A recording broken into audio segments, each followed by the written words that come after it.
To all who come to this happy place, welcome. Disneyland is your land. Those words were broadcasted as Walt Disney welcomed everyone to the Magic Kingdom on opening day, July 17th, 1955. An estimated 70 million people tuned in to see the unveiling of Disneyland.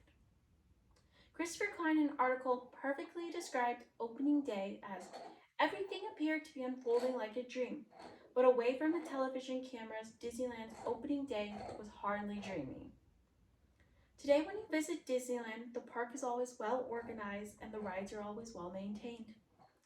The path of Main Street and the bathrooms are always clean. There's always an ice cold beverage and the smell of a warm churro cart around each corner. Well, that was not the case when Walt had heard the reviews of opening day. From the morning leading up to the gates opening to the struggles of opening day and the days following, I've always been intrigued by the history of Disneyland since I began frequently visiting in 2008. I've read and studied Disneyland history throughout the years, learning at the parks, online, in books, and in magazines. First, I'll inform you of the morning leading up to opening day. Second, I'll inform you of the struggles of opening day. And lastly, I'll inform you of the days following opening day. The morning of opening day and the disasters that unfolded that morning. That morning, they were expecting 15,000 guests as it was an invite only. Counterfeit tickets were produced and purchased, and more than 15,000 people showed up that day. According to Christopher Klein in an online article, more than 28,000 people passed through Disneyland's gates thanks to counterfeit tickets. A few more people even scaled over the fences. Because of that, the Santa Ana Freeway was backed up by 7 miles of families hoping to make their way into Disneyland. They were stuck on the freeway in the sweltering heat as Southern California was experiencing record high temperatures. Behind those gates that morning, they were behind schedule and were still preparing to open. We all know the beauty of today's parks, from the large trees that give us much needed shade to the perfectly painted buildings. Well, that morning, they were still in a rush to complete those final touches. They were still planting those trees, and the paint was still wet to the touch. Asphalt was still being poured down Main Street. It would later leave the woman's heels sinking into that soft, gooey asphalt.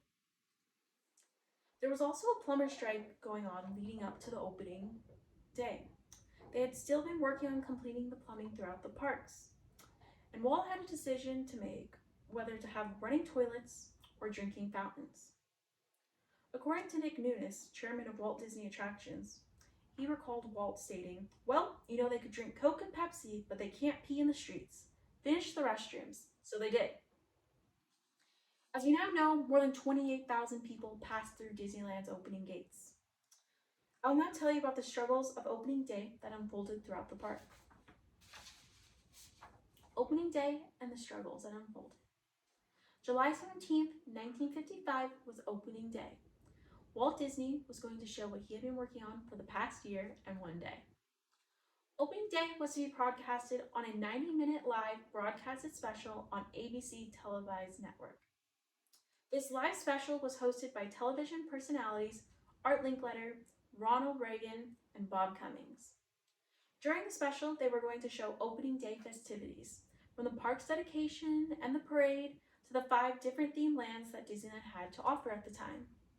It would be one of the largest broadcasted televised shows. The parks were overcrowded due to overattendance. Walkways were overcrowded and children were upset that yet all the rides were open. And some of those rides broke down during opening day for many reasons, some being that the rides were overcrowded. Because more than the 15,000 guests showed up, Disneyland refreshment stands that we all know today, always having a cold beverage, ran out of refreshments, and the 3 restaurants ran out of food due to overattendance. The water fountains were few on opening day as the plumber's strike stopped them from finishing them, leading them to have nothing to drink on that warm, sweltering hot day in Anaheim, California. A gas leak caused part of the park to close early. In an article by Vanity Fair written by Johanna Desta, they interviewed Marty Schuyler, a Disney Imagineer. Schuyler said the opening day was a madhouse. Schuyler worked the second half of opening day, witnessing the craziness of the day, which media later labeled Walt's nightmare. A gas leak happened in Frontierland, which made them close more than half the park and attractions in the early afternoon. No one would have predicted the disasters that would have unfolded that day, and when Walt had heard of everything that had happened, he knew that he needed to be corrected right away. The following day, after the craziness of opening day, Walt had heard what happened and he began to have it corrected and invited the press back for a private day to show the true Disneyland. The staff and Walt immediately worked on fixing low ride capacity, the congested walkways, traffic jams, and food service. The press continued to write mixed reviews of the park, but that did not stop guests from visiting the park. Disney assured the press in her interview, "We'll settle down and get this place operating." Disney assured the press before adding, "It may take a month before everything goes smoothly." The following day, on July 18, 1955, at 10 a.m., Disneyland opened to the public. By 2 a.m., guests had begun lining up outside the gates of Disneyland to purchase a ticket and get to experience Disneyland. After just 7 weeks, the park had passed 1 million visitors, and shortly after passed popularity of the Grand Canyon and Yellowstone National Park. Today, I first discussed the morning leading up to opening day for the press. Second, I discussed the struggles of opening day. Lastly, I discussed the days following opening day. From the morning leading up to the gates opening, to the press and the struggles of opening day, to the following days after opening. Disneyland has come a long way since opening day, but from the second day of the gates opening to today, mostly with a smile on their face and their feet aching from having the best time all day, being able to purchase your favorite treat or ride your favorite ride in the happiest place on earth. And Disney wouldn't have gotten there without the struggles of opening day.